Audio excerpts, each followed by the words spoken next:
नमस्कार, आप देख रहे हैं 4 PM। मैं हूं आपके साथ सिमरन। हर बीतते दिन के साथ लोकसभा चुनाव करीब आता जा रहा है। ऐसे में अब सभी दल अपनी अपनी रणनीति को तैयार करने में लग गए हैं।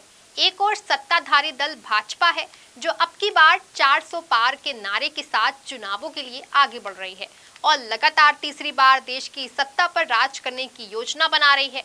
तो वहीं दूसरी ओर इंडिया गठबंधन के जरिए एकजुट हुआ विपक्ष है, जिसमें कांग्रेस, जेडीयू, आम आदमी पार्टी, सपा, टीएमसी और आरजेडी समेत लगभग 28 दल शामिल हैं। लेकिन इन दलों के बीच अब तक सीट बंटवारे को लेकर कोई फैसला नहीं हो पाया है।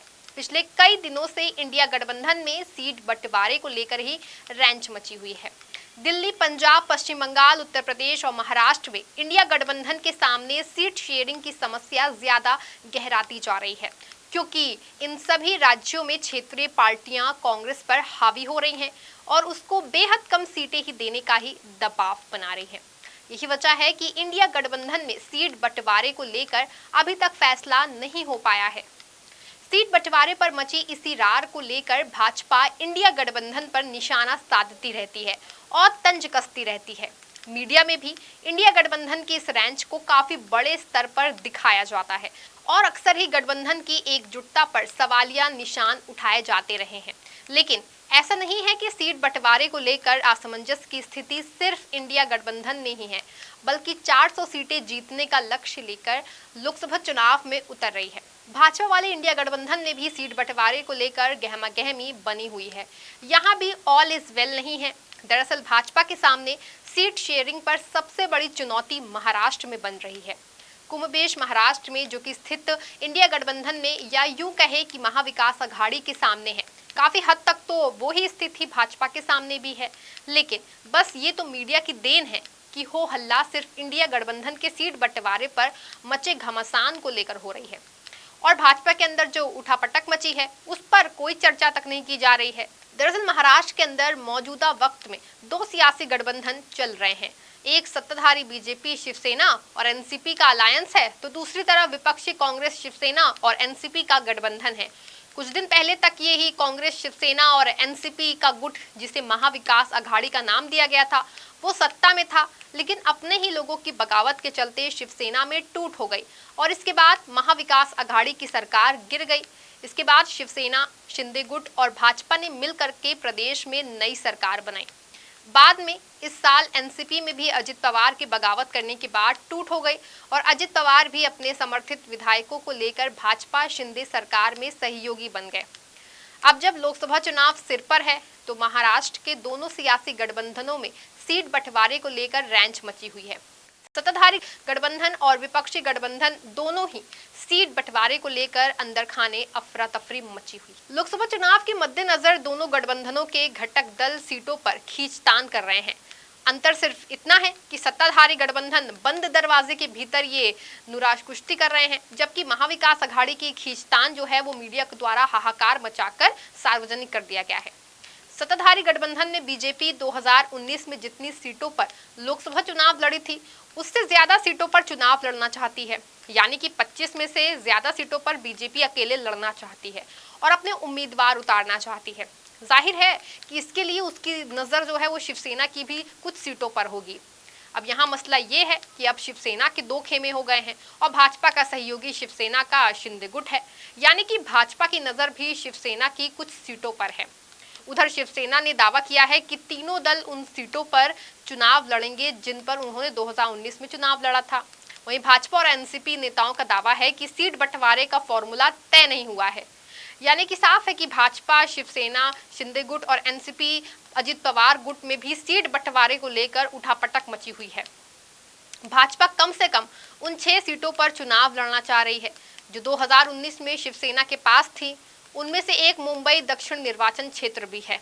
इतना ही नहीं, महाराष्ट्र में ऐसी कई सीटें हैं जिस पर बीजेपी, शिवसेना और एनसीपी गठबंधन में तीनों दलों की नजरें टिकी हुई हैं। ऐसे में गठबंधन के भीतर सीट बंटवारे को लेकर भारी तकरार मची हुई है। उदाहरण के लिए मावल लोकसभा क्षेत्र को ले लें। 2019 में शिवसेना के श्रीरंग बारने ने एनसीपी नेता अजित पवार के बेटे पार्थ पवार को हराकर ये सीट जीती थी। एकनाथ शिंदे गुट में शामिल हुए बाने को इस निर्वाचन क्षेत्र से टिकट मिलने की उम्मीद है।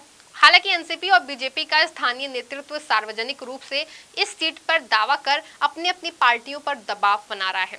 वहीं एनसीपी के अमोल कोल्हे फिर से शिरूर सीट पर चुनाव लड़ रहे हैं। इस सीट पर एनसीपी के साथ साथ सेना समूह भी चुनाव लड़ने को बेकरार है।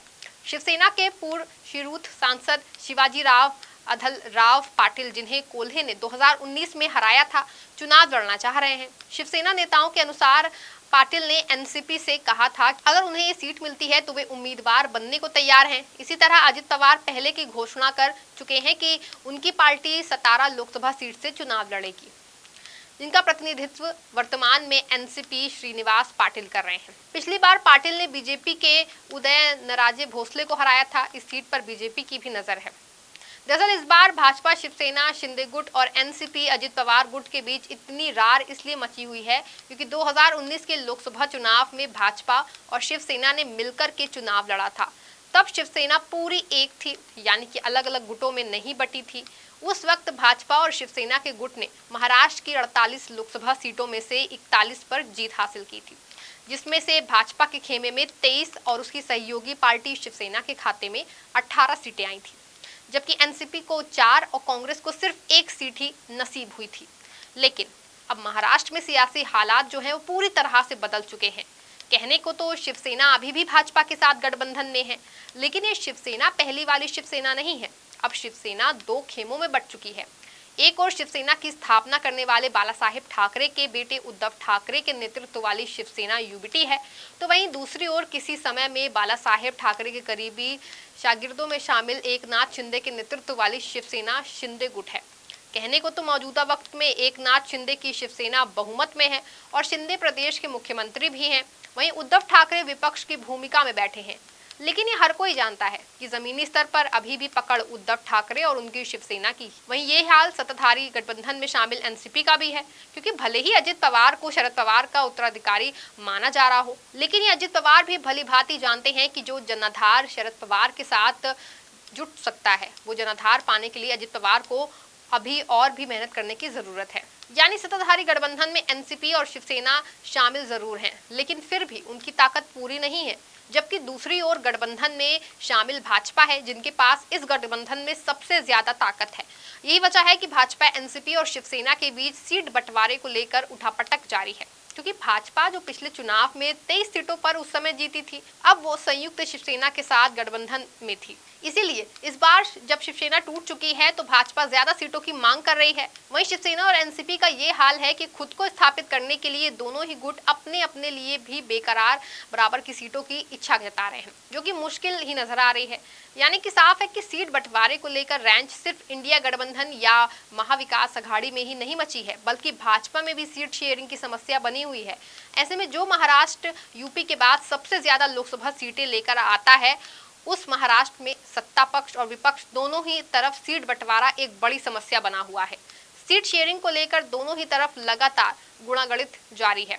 अब देखना है कि समय रहते ये दोनों ही गठबंधन किस तरह से आपसी सामंजस्य बिठा पाते हैं, और क्या असली शिवसेना, असली एनसीपी और पूरी कांग्रेस मिलकर के टुकड़ों में विभाजित एनसीपी, शिवसेना और पूरी भाजपा को कितनी चुनौती दे सकती है। इस खबर में फिलहाल बस इतना ही। आप देखते रहें 4PM। धन्यवाद।